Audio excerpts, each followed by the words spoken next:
Hey, how's it going, everyone? Welcome to a special episode of Renegade Jukebox. I wish this was under better circumstances.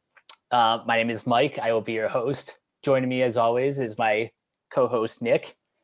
Hey, guys. And unfortunately, this is going to be our tribute to Joey Jordison, the former drummer and founder of Slipknot, who sadly passed away on July 26th, 2021. Yeah, fuck this year. Yeah, this month too has just been a lot to deal with. Yeah, I'm just gonna make it personal right from the get-go. At the beginning of this month, my best friend, he took his own life. And just 3 weeks later, finding out about this, like, I'm not gonna lie, man, I bawled. I bawled like a baby about this because Slipknot was pretty much the first band that we bonded over. I was just about to ask, like, how influential was Slipknot to like your overall music taste? To music taste on the whole, pretty massive. I mean, I trying to rewind the memory banks here. I remember getting Guitar Hero 3 for Christmas, and before I forget, being on the track list and then finding out later in the summer they're going to have a new record coming out, and I was just really starting to listen to Metallica. I was starting to listen to Disturbed, Slipknot, Korn. Eventually I would check out Megadeth and Slayer and Anthrax and just, dive headfirst into thrash. But yeah, this hurts more. This hurt probably about as much, if not more, than Alexi did. I mean, And the fact that we lost both of them in the same year, and I just want to give a quick shout out to the frontman of Metal Church, who Mike Howe. Yep, who also passed away the same week, pretty much. And Dusty Hill, actually, no, it was the day after we found out about Joey. No, day before, excuse me. It was the Mike Howe passed on Sunday or Monday, I believe, and then it was Joey the next day. And then the day after Joey was Dusty Hill from ZZ Top. Jesus. This week has not been kind. No, absolutely not. But we're going to focus on the positives here. We're going to talk about Joey's music, his reputation, the bands he's filled in for. I mean, and also just kind of as a rule of thumb, we're not going to talk about the 2 Slipknot records that he didn't play on. We're not going to include Vimic really either, because they didn't even have for right now, as far to our knowledge, as of this recording, that album's just kind of sitting in development hell. Which is a little unfortunate, because I listened to a couple of the Vimic songs that were floating around Spotify, and yeah, I liked what I heard. It's unfortunate that project will never really see the light of day. I think it could as like a posthumous project, but I mean, for right now, it's like I don't really have much of an opinion. Just the fact they didn't get the opportunity to put out a record is kind of a bummer. I mean, personally, I found the 3 songs to be pretty okay, but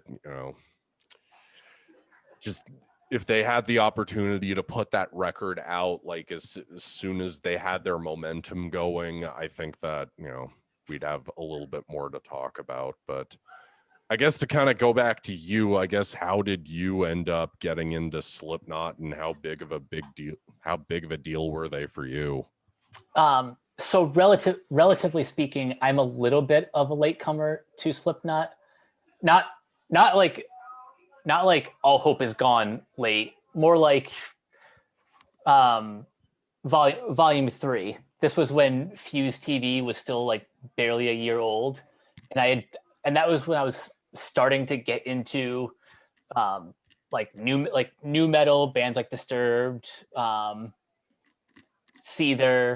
a lot of the a lot of those big like new metal and post grunge bands that were big at the time, and then Slipknot storms in with Duality, and that was kind of a game changer. Yeah, I mean, I would see videos just kind of in passing, but I mean, my mom was the one who controlled the remote at that point, like almost well into 2004. So I mean, yeah, with Slipknot though, I kind of want to go back to the debut right now and just kind of work our way through all of them, because I've just have had all 4 of those records on repeat the past few days. And how would you say they hold up, particularly like the first couple?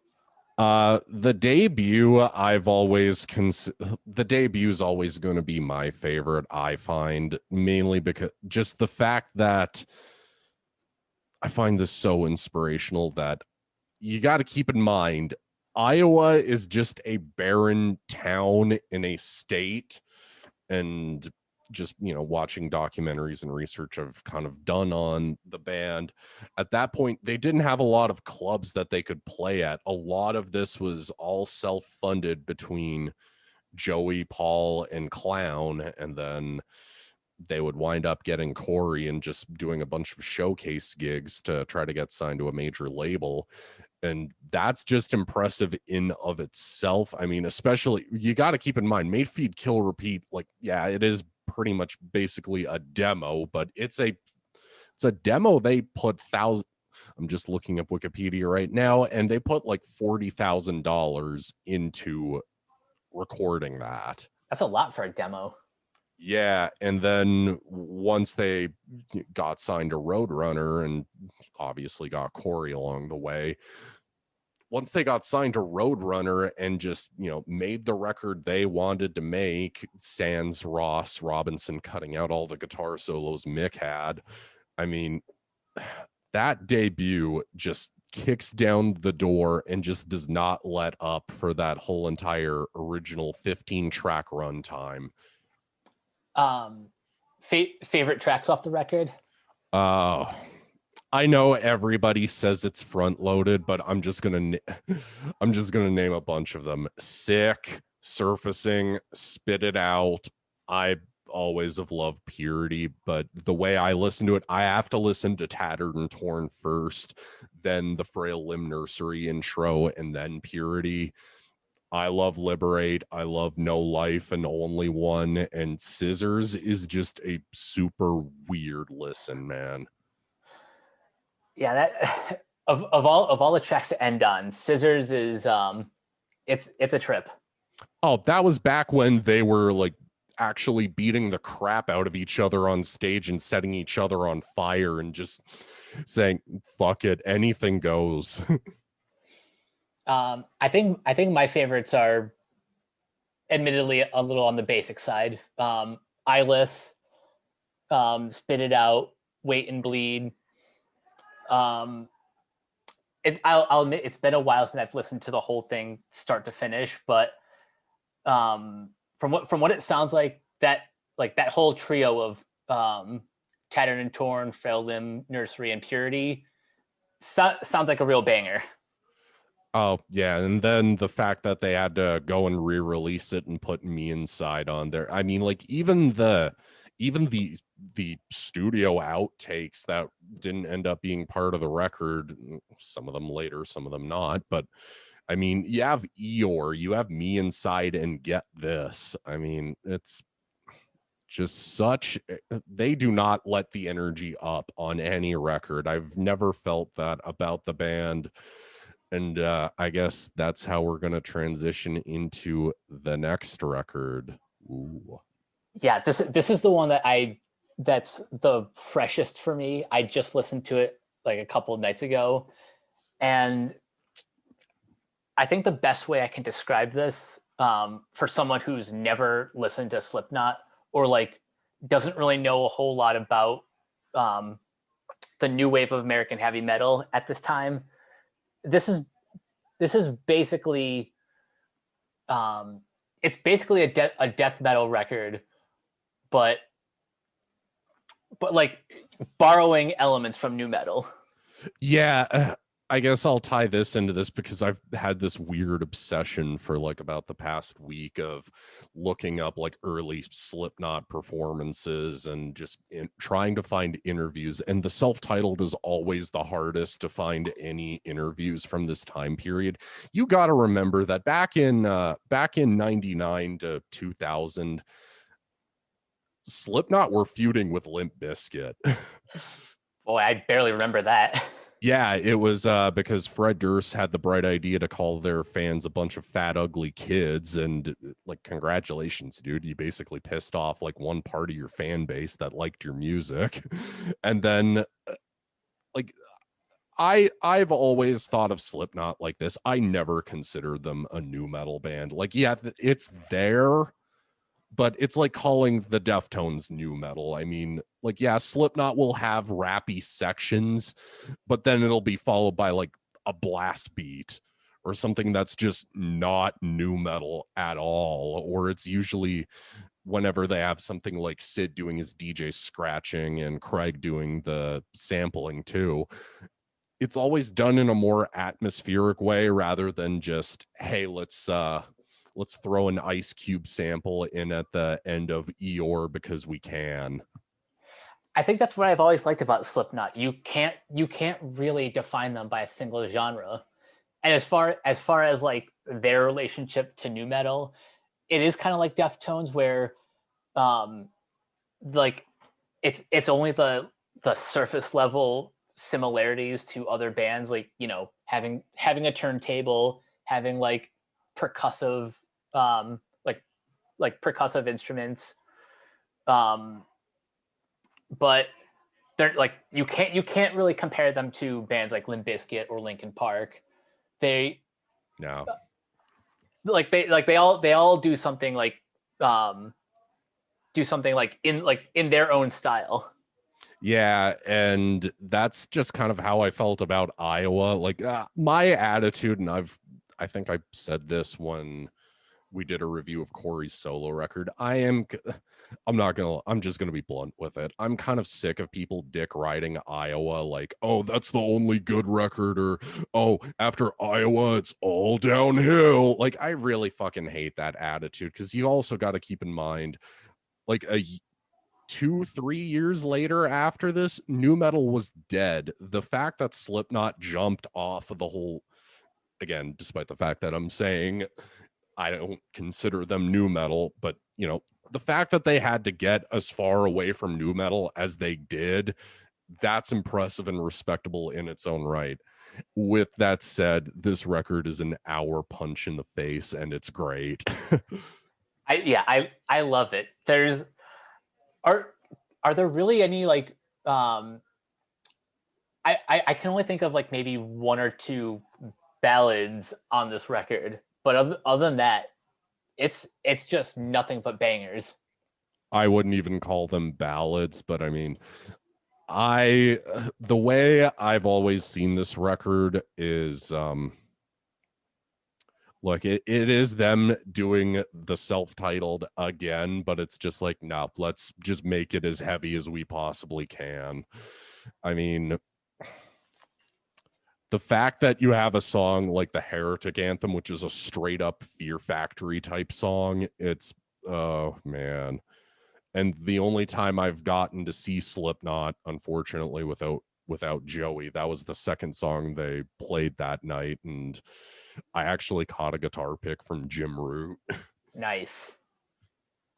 Ugh, man, and it's not a very single heavy record. I think that might be one thing that draws people to it. It doesn't have, I mean, it has Left Behind on it, but beyond Left Behind, beyond My Plague, there's not a ton of singles or anything that got like a ton of videos at the time. Which is interesting because I always thought like People Equal Shit was a single, but I guess not. It's just such a fan favorite at this point. And as soon as I saw that title in high school, I was like, I've got to listen to this. It's a very grabbing title.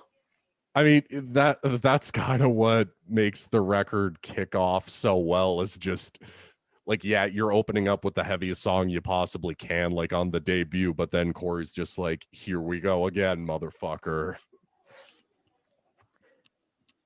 Do you know if they had a bigger budget for Iowa? To my knowledge, they did. There's nothing really consistent about trying to find articles from this time period, because I mean, some of these websites are just dead, or some of them are just Angel Fire websites, which I mean, if you see anything from Slipknot posted on Angel Fire, take it with a grain of sand. Fair enough. But yeah, I think I was reading one interview with a member of Glassjaw about how, and I think this might tie into Corey's comment once he resurrected Stone Sour. The frontman for Glassjaw, excuse me, I don't know his name offhand, but he was doing an interview basically trashing Roadrunner, going, Slipknot is basically your cash cow. And yet, as soon as Iowa, their next record doesn't go like quadruple times platinum or whatever, you know, you just don't give them the time of day. And then that kind of, I guess, would explain why Roadrunner focused more on Nickelback than they did Slipknot, because Corey did that whole interview saying how, oh, they took the money from Slipknot that was supposed to go to promoting their record to, you know, just plugging Nickelback. Plus, the lead singer is Daryl Palumbo, by the way. Thank you. Again, I'm not as familiar with Glassjaw. They're still a band that I got to get into at some point. But also, you got to keep in mind, too, this album dropped roughly around the time 9/11 happened. So, I mean, and plus they had to, I think they had to cancel a few dates with System of a Down to even, you know, kind of take some of the heat off. But no, this record, it's ridiculously heavy. Do I think fans kind of kiss its ass too much? Yeah, but at the same time, it's also a fucking great record, and you should totally listen to it. Yeah, I don't know if I would call it my favorite record, but it's certainly their heaviest. Yeah, and plus even a song like Gently, that's one of my favorites, actually, just because it adds such a variety to the record that I kind of, that's my other thing too. There's more variety to Slipknot than I think people give it credit. I mean, I think people just kind of take People Equals Shit or Disaster Piece and just go, that's all Slipknot do. They sold out. They changed their set. No.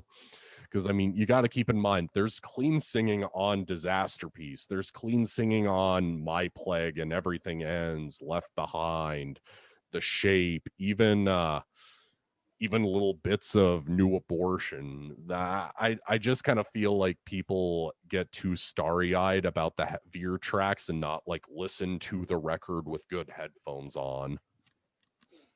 I recommend Bose if you really want to hear like everything that the band has to offer. You want to pair with good bass. Yeah, like listen, that's how I always listen to records, but always just get good headphones and listen to like all the little nuances, like even just the DJ scratching, and that can add to the atmosphere so much. And plus, obviously, Joey's drumming is just fucking ridiculous.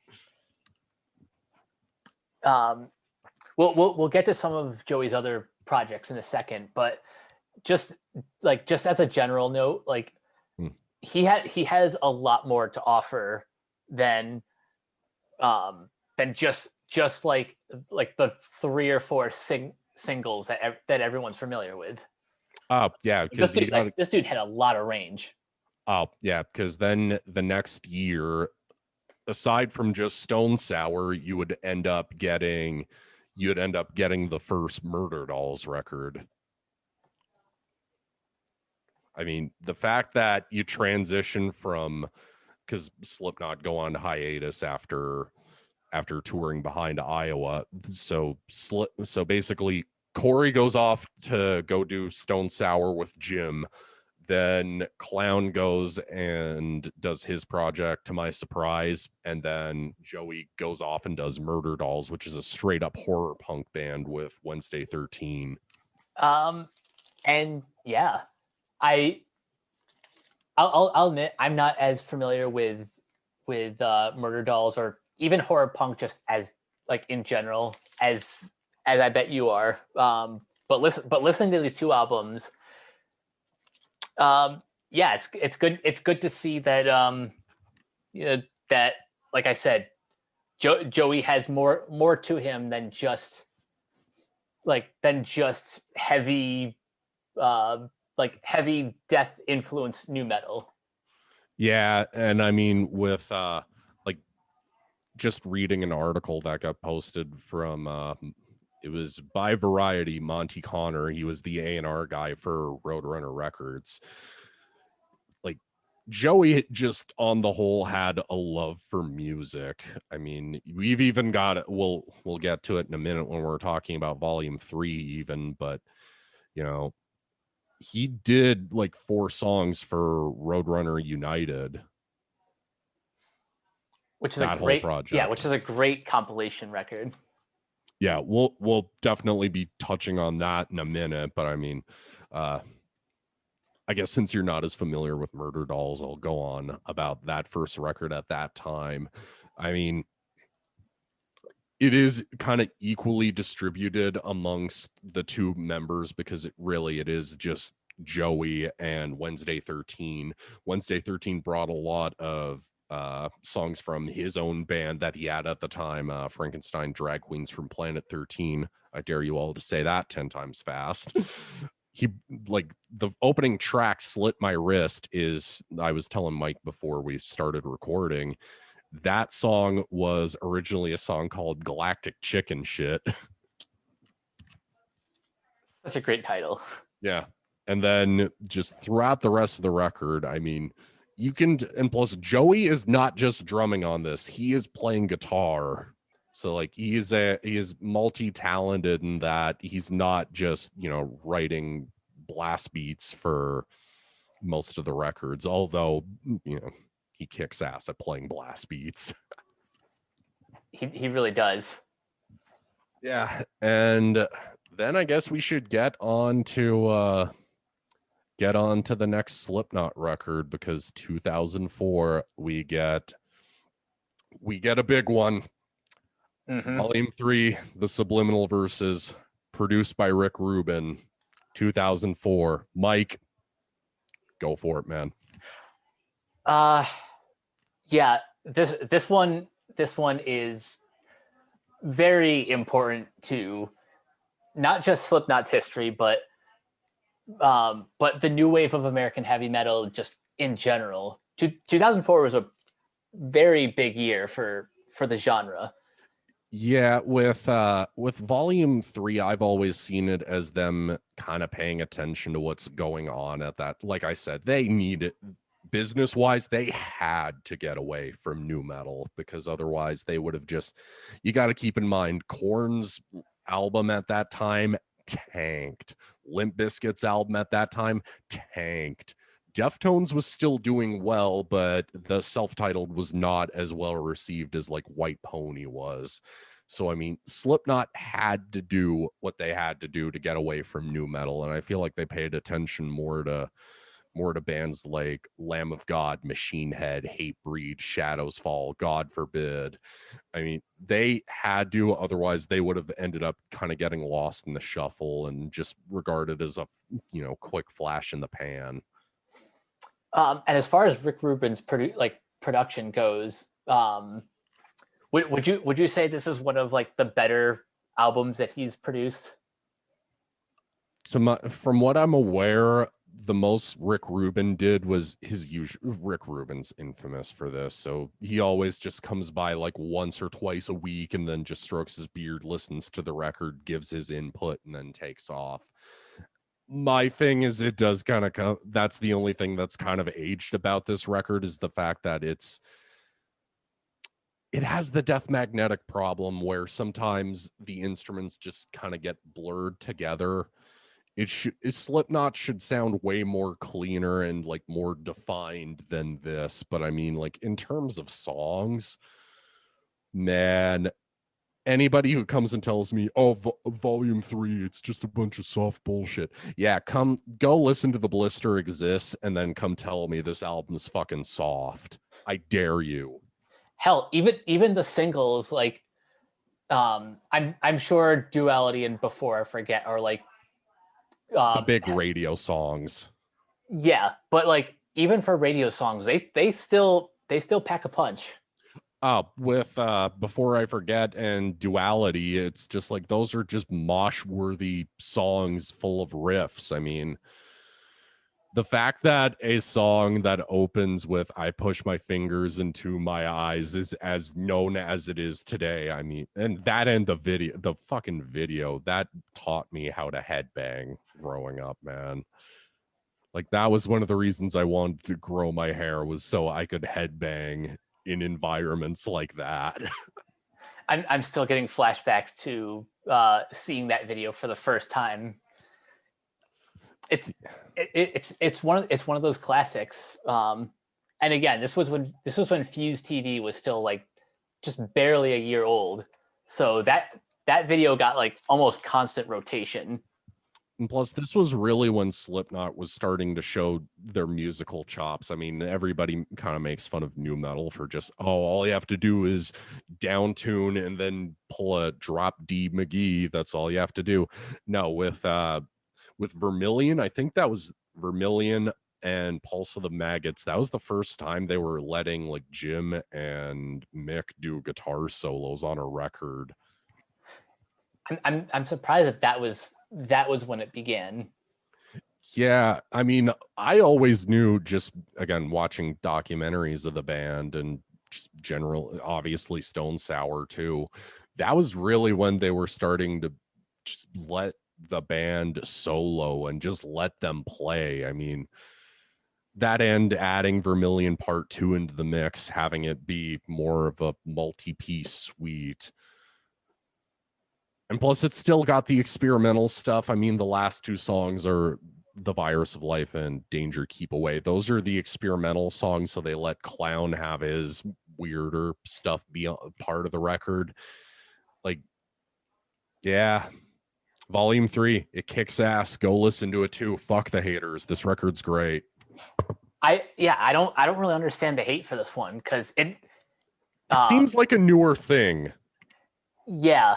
Because at the time, this, like, maybe I'm just looking at this album with more rose-colored glasses, but this seems like more of the crowd pleaser than I guess it is for I guess the more hipster Slipknot fans.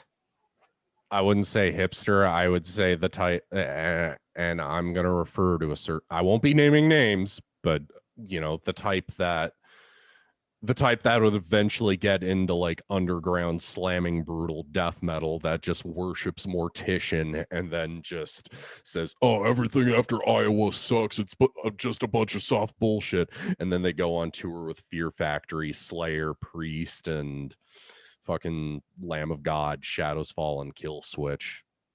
You're gonna seriously tell me that's soft? Yeah, I don't think so. Yeah. We should also touch on, just because we were mentioning about Joey's different influences. I mean, you gotta go back and listen to those 1, 2, 3, 4 songs that Joey did for, actually 5, excuse me, 5 songs that Joey did for the Roadrunner United record. Yeah, and they're all like, what's great about Roadrunner United just as a concept is it just the fact that it was like sort of a mixed, like a melting pot of influences. Like Yeah.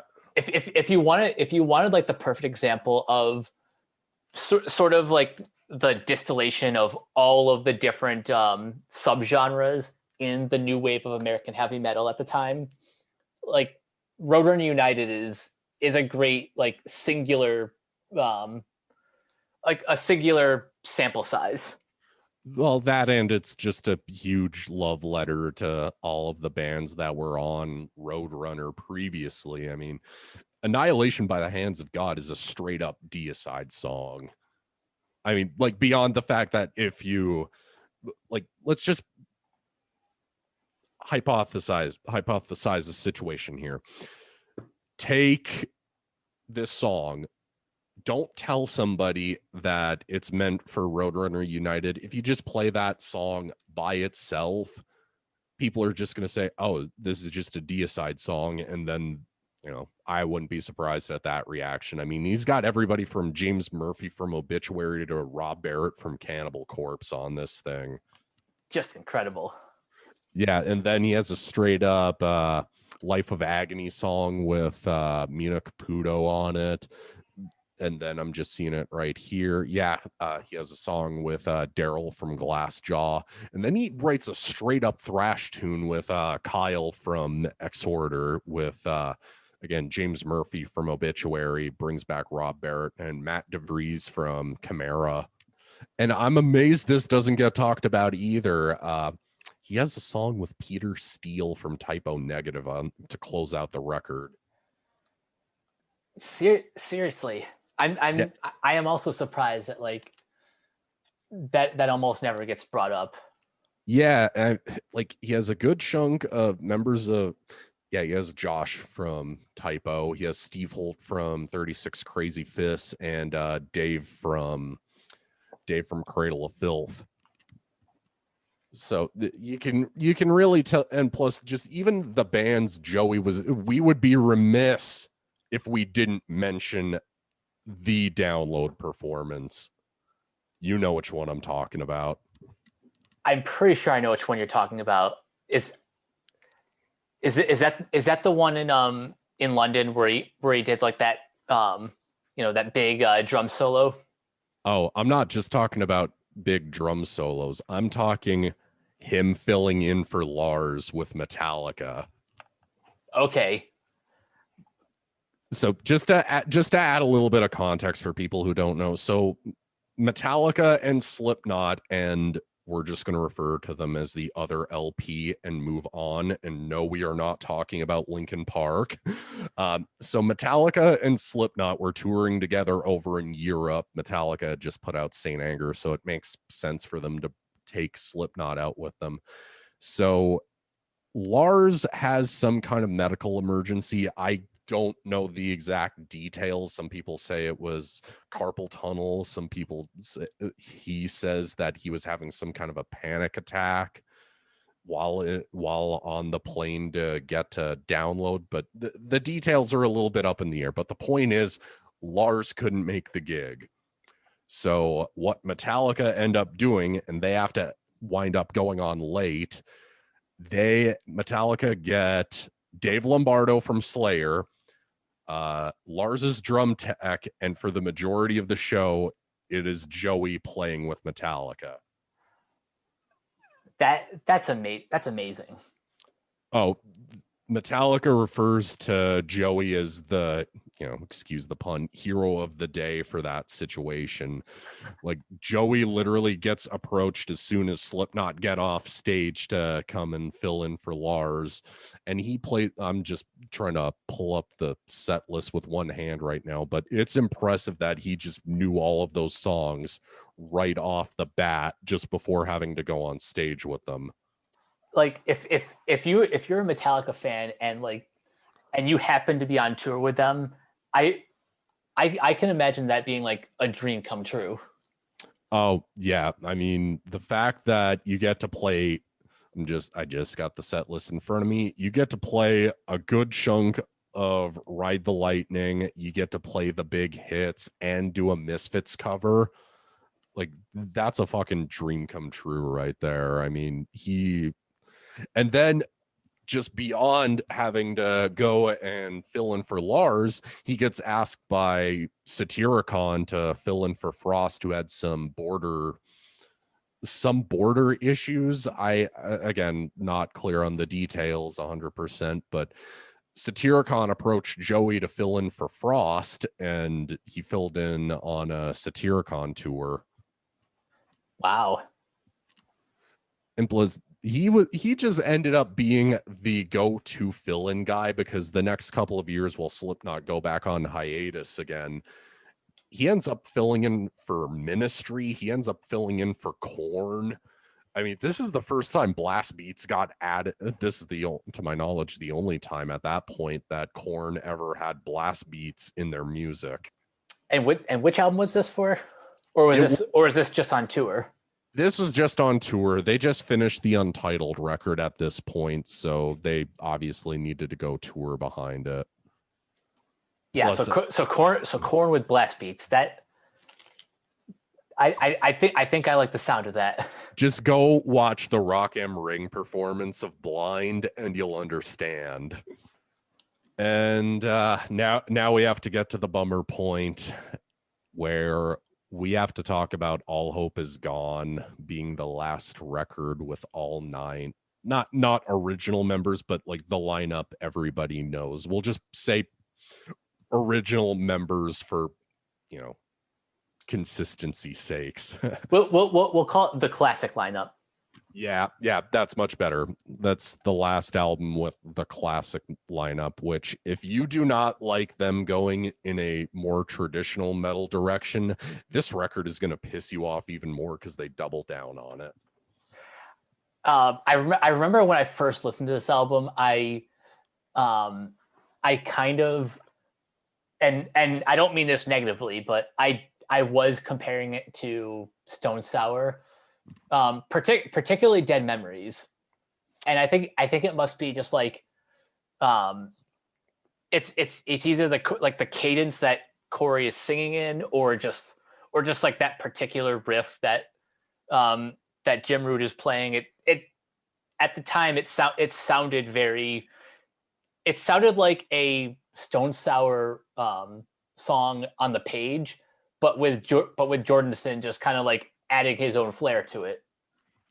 With All Hope Is Gone, the band likes to really mention that a lot of members were recording in different locations at this time. I mean, that's how we got a potentially unreleased not with Joey on it, but it was Jim, Corey, Clown, and I think Craig. So yeah, the band was just kind of all over the place, and to my knowledge, they had to do a little bit of crunch too, because they just got put on the first year of the Mayhem Festival. So for me, I always argue this with people that, people want to come and tell me what Slipknot's heaviest song is. I always go and tell them it's the title track, and then they don't believe me and go, "What? That soft wussy bullshit." Go listen to the blast beats on this thing. Go listen to the grind riffs on the verses on this song. Go and listen just the lyrics alone, with lyrics like, "I am the reason your future suffers. I am the thing." I have to pull up the lyrics, but Mike, keep talking while I pull the lyrics up to back up my point. Well, while you do that, I'll say that there is a lot more metal on this album than most people assume. Like I mentioned that, sure, Dead Memories does kind of sound like a Stone Sour riff, but then you get like Butcher's Hook or Sulfur or Vendetta, which I think might be one of my favorite tracks on the record. I got the lyrics just right in front of me, but like, to add on to your point, for me, the thing that I suggest people listen to this record for is it's a very Mick and Jim solo-y type album. Like there's guitar solos all over this thing that are just flat out impressive, especially on like Gematria, the Killing Name, in the first 2 minutes alone.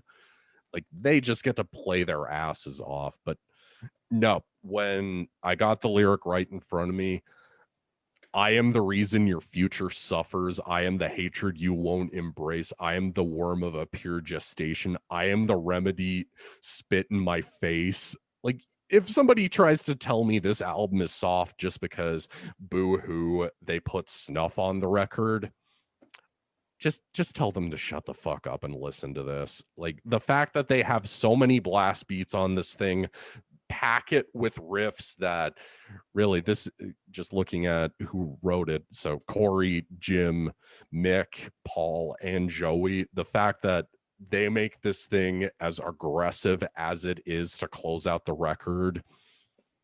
And I mean, aside from that, just even the radio singles are heavier, even for radio singles, like Sulfur and Psychosocial. Like, walk up to any metal fan nowadays and ask them if they've ever heard Psychosocial. You're probably going to get some sarcastic, obviously.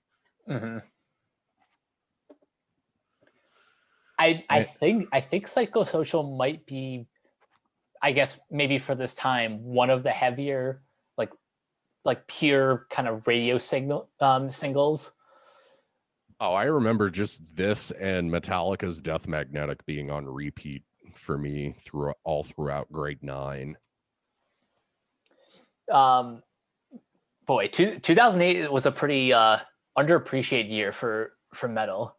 Oh, I think it's one of the, actually, there's also a really cool story, and this album almost didn't go to number 1 on the Billboard Top 200. So basically, the album came out the same day as The Game's album. Yeah, The Game, the rapper.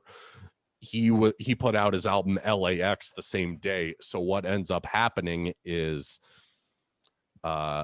Game's record, Geffen, ends up going, okay, yeah, we're going to claim number 1. It's the closest race between albums in SoundScan history. But what ends up happening is Roadrunner demands a recount. And it turns out that Slipknot's record was only 1,000 higher than Game's. So that's how Slipknot ended up getting their first number 1 record. Wow. It was really that close. It was ridiculous. I mean, I didn't know about this until like a few years ago, just looking through the Wikipedia page. But yeah, it was then now we have to get into the bummer shit because we got to talk about Paul's passing. Yeah, might as well rip that Band-Aid off. Yeah, I mean, you got to keep in mind too that Joey and Paul were like the bestest of friends. So, I mean, just with Joey passing like 11 years after, I mean, the two reunited. Just not the way that it really should have happened, but fuck, man. Like, what do you remember the day you found that out?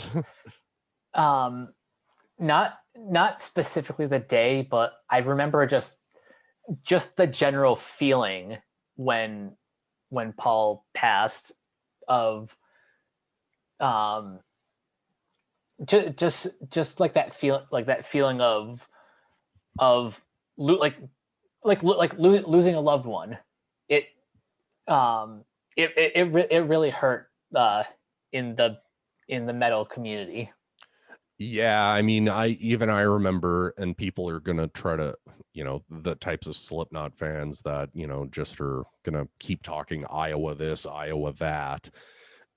Even I remember that people who aggressively, you got to remember too, at this point, Slipknot were getting dunked on the way Nickelback were getting dunked on. So when Paul passed, even those people just shut up and said, man, this really sucks. Wow, that it takes Paul's passing to unite the fandom is that's people something. Who don't like him. Yeah. But for me, I remember I'm positive it would have been like over the weekend, and then going to my gym class and meeting up with one of my friends. We never had classes like on the same part of the building. We wouldn't end up meeting up until gym after lunch. So I was working out at the gym and up, because like right above the change rooms, they would have like all the weights where everybody could go work out. He would come find me up there and we would hang out and talk about music. And I told him about it and we were just bummed. That Monday really sucked. And the fact that we got so much good music out of the two in the time that we did, when both of them were alive and could make such killer music, I guess that's the bright side we can look on. These records, we're always going to continue to repeatedly spin them. Mm-hmm. Music is the closest that, or art in general is the closest that anyone is going to get to reaching immortality. Pretty much. Because even though these two are gone, they leave behind an incredible legacy. And I should mention this because it's at least in this same time period, roughly. You got to keep in mind too that Joey also went, and this was one of the, I'm just trying to remember if the next record was on Roadrunner or not, but Joey ended up producing Fire Up the Blades by 3 Inches of Blood. Yep. Yeah, and I think anybody who's a 3 Inches of Blood fan would agree that's the best record they've ever made. Easily. And I just looked it up. Yeah, the next record wasn't on Roadrunner and didn't have any of Joey's input on it. But Fire Up the Blade, I gotta go back and re-listen to that one again, man. It's such a heavy. That's what I wish power metal would sound more like. Just something really aggressive and fast paced with a really good chorus in it. Yeah, and I think those are the power metal bands that I like. I tend to gravitate a little bit more towards, even though I don't necessarily discriminate. It's just there's a little something extra with these bands. And I would be remiss if I didn't mention this right in between putting out that excellent second Murder Dolls record. Him being on select tracks on Rob Zombie's Hellbilly Deluxe 2. Yep, the songs he's on are Devil's Hole Girls, and The Big Revolution, Everything is Boring, and Michael. Yeah, so you get a song with Joey Jordison on it for your namesake. Sweet, my name gets to be a part of his legacy. Yeah, and plus Joey was filling in for Rob Zombie at this point, which I get why it's such a big deal for him, but then we get the even worse news, like right after Slipknot say we're getting back on the horse after Paul's passing, and they just did a huge milestone with finally getting to launch Knotfest in 2012. In 2013, we find the news that Joey is out of the band. I remember having mixed thoughts about this. When we first heard that news, that was when, like the impression was that we all thought Joey left the band. Only to then find out from Joey, moments later, that he was fired. Yeah, that's something that I'm still kind of miffed about when it comes to the band. They're usually so fearless and transparent, but when it comes to Joey being out, they never really gave us a clear answer as to why he was let go from the band, like whether he was fired or whether he was or whether he was, he willingly quit. I mean, we've never gotten a consistent, clear answer from any party. Yeah, the lack of clarity is a bummer. Yeah, and we could speculate that it was drugs, and I mean that does kind of tie into what we would find out like 3 years later, that he was battling transverse myelitis, a spine condition. But from the research I've done on that disease, apparently drugs do play a factor into it. I can't say for certain. I'm not a medical professional, so take this with as big of a grain of sand as you can. But I mean, his departure was just such a massive blow. And then I guess if you want, Mike, we can transition into one of Joey's final projects. Yeah, what was the final, if it wasn't Vimic, then what was the final project that Joey worked on? So it was a supergroup called Sinsanum, which is a black and death metal project with Frederick, from formerly of Dragon Force, now of Creator, who wanted to write more death metal oriented type songs. And then Joey, because Dragon Force were on that first Mayhem Fest. And then Attila from Mayhem, otherwise known as the Good Attila, and Sean Z from formerly, just recently out of Chimera at that point, because Chimera had just broken up. But yeah, huge names for a super group, and the 2 records we got out of them are just old school black metal and old school 90s death metal. Yep. I listened to a little bit of Repulsion for Humanity before we recorded, and yeah, this is the good shit. I'm not much of a black metal fan, but I think black and death metal is at least the songs that I listen to, that's like pretty much the sweet spot for like extreme heavy metal.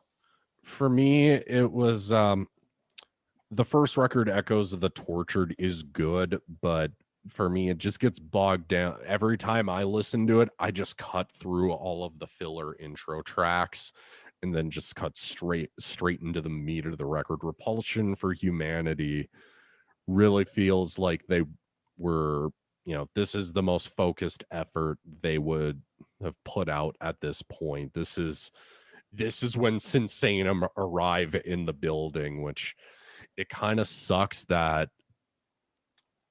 this ends up being the farewell record, that they never really got to show off more potential in their music.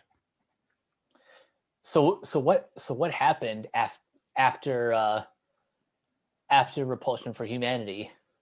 Nothing really, just toured behind it, and then obviously COVID ended up happening. So, oh man, but what a way to go though. Yeah, I mean, putting a passion project together with like some of the best musicians, like, again, despite me saying I'm not the biggest power metal guy, Dragon Force are killer. I love Mayhem, I love Creator, and I love Chimera, obviously, and Dath.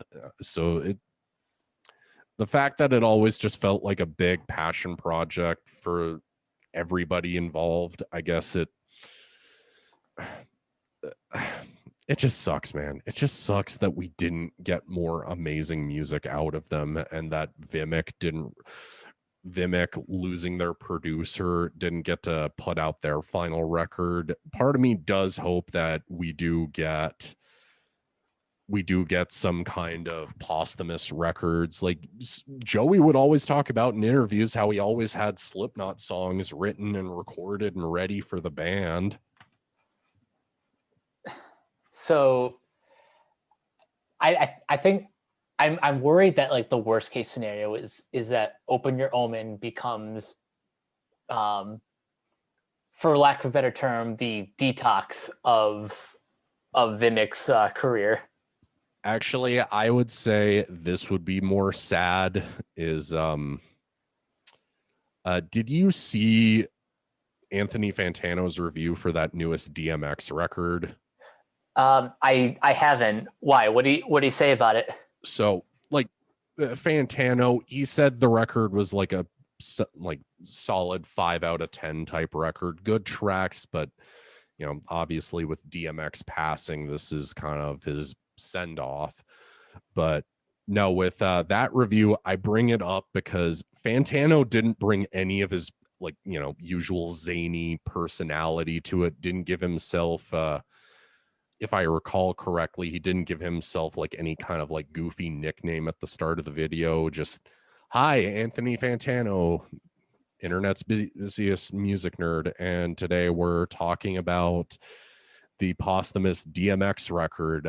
I feel like if we ever ended up talking about Vimic in any capacity, if we got that full record from them, that's how we would treat it. Just like a proper professional review, and then do our send off. No jokes, no bells or whistles.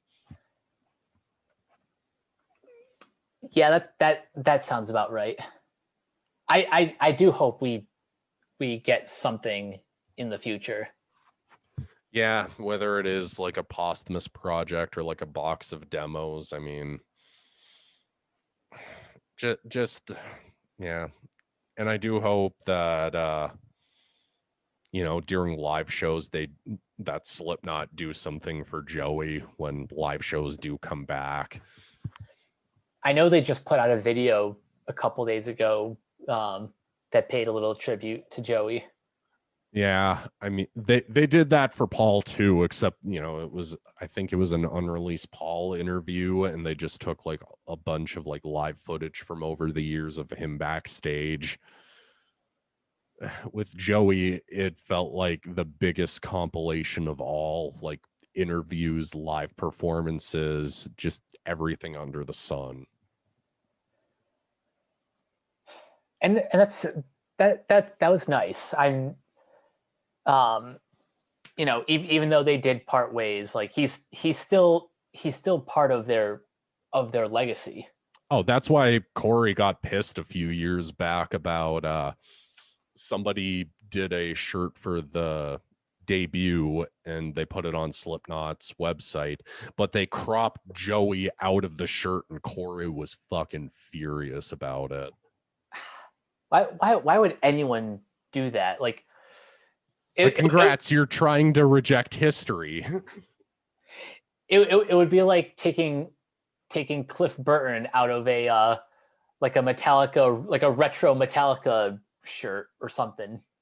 Like a shirt with all of the members at that time, or like even like just if there was a Black Album shirt, the one I'm talking about, like from the inlay of the record and the liner notes, where it's just the entire band's faces, but they're gray against like a black backdrop. It's like that. So, I mean, the fact that they're appreciating his legacy as much as they are, and man, Joey, you're fucking missed, dude. Did you ever get to see him live? Sadly, no. Like I never got a chance to see them. Like I don't recall them ever coming to my area.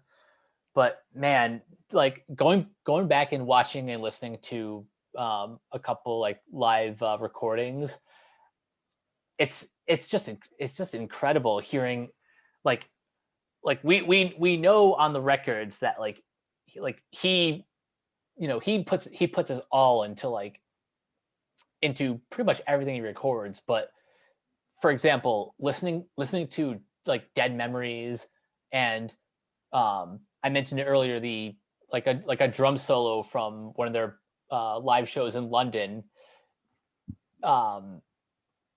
Like the dude had chops. Like he could play a lot of modern drummers like under the table. I was mentioning this because I almost got to see Joey. It was 2018. Ministry had just put out a record. It was that Americant record.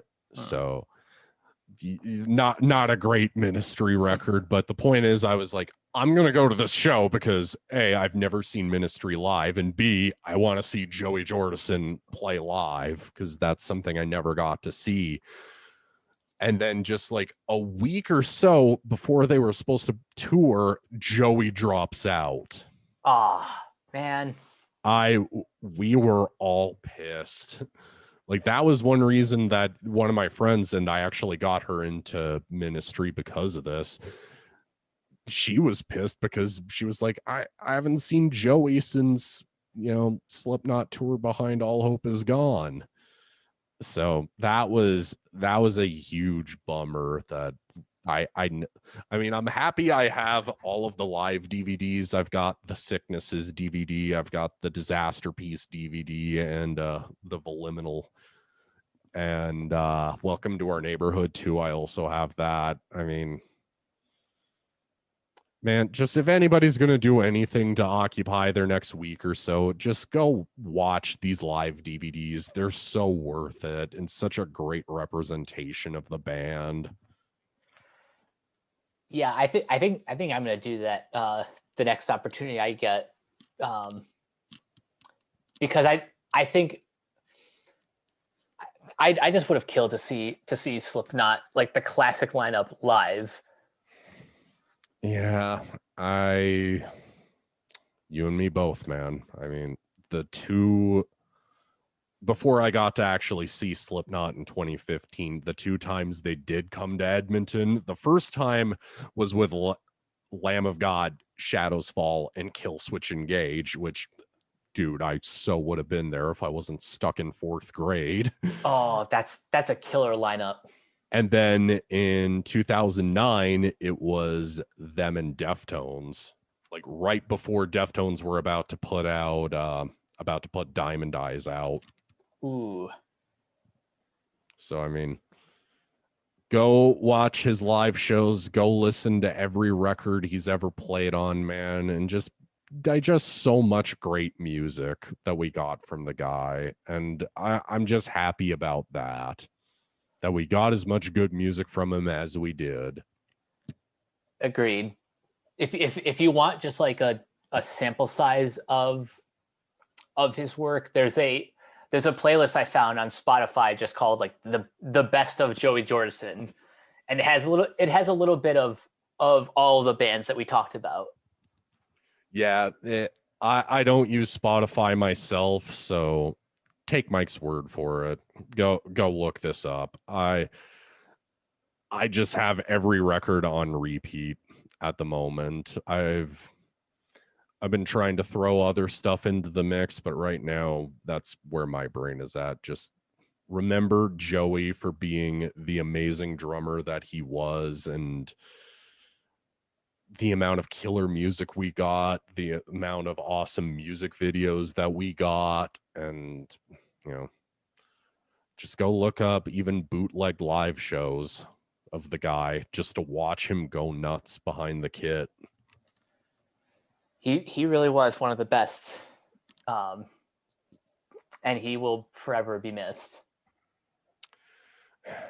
Mike, this timeline sucks. We lose Neil Peart at the beginning of 2020, and now we're losing Joey, and we've lost Alexi Laiho. I don't want to live in this timeline anymore. I don't either. But we have to keep living. Yes, we do. Anything else you want to add? Any other 2 cents? I feel like we've covered just about everything. Last thing I have to mention, honestly, just go listen to those first 4 records of Slipknot. They still hold up for a reason. The music, Yeah. the musicianship, like Nick said, the video, like the music videos, the live performances, they just leave behind a great legacy. Yeah, and don't forget Murder Dolls. Don't forget just looking up that Metallica gig at Download in 2004. Yeah, I feel like I've said as much as I can. All right. Well, on that note, then, Nick, where can everyone find you online? I'm mainly on Instagram, but I am on Instagram and Twitter at Super Saiyan Death Metal God. That's just basically where I post whatever I'm listening to and whatever I see I kind of react to on Twitter. Yeah, I'm close to breaking 1,500 followers on Instagram, so please go give me a follow and binge like the shit out of my page. Nice. And you guys can find me on Twitter at Captain K42. You can check out all my quick thoughts on letterboxd.com/CoachK42. You can find me in all the various Facebook groups just at my name. You can check out Renegade Pop Culture on Facebook and Twitter at Ren Pop Culture. You can also look for us on Podchaser. Listen to all of our podcasts on Anchor, Spotify, Apple Podcasts, wherever you listen. And last but not least, everything can be found at renegadepopculture.com. Need an escape? So do we. That'll do it for this episode of Renegade Jukebox. We will catch you guys later. Peace out.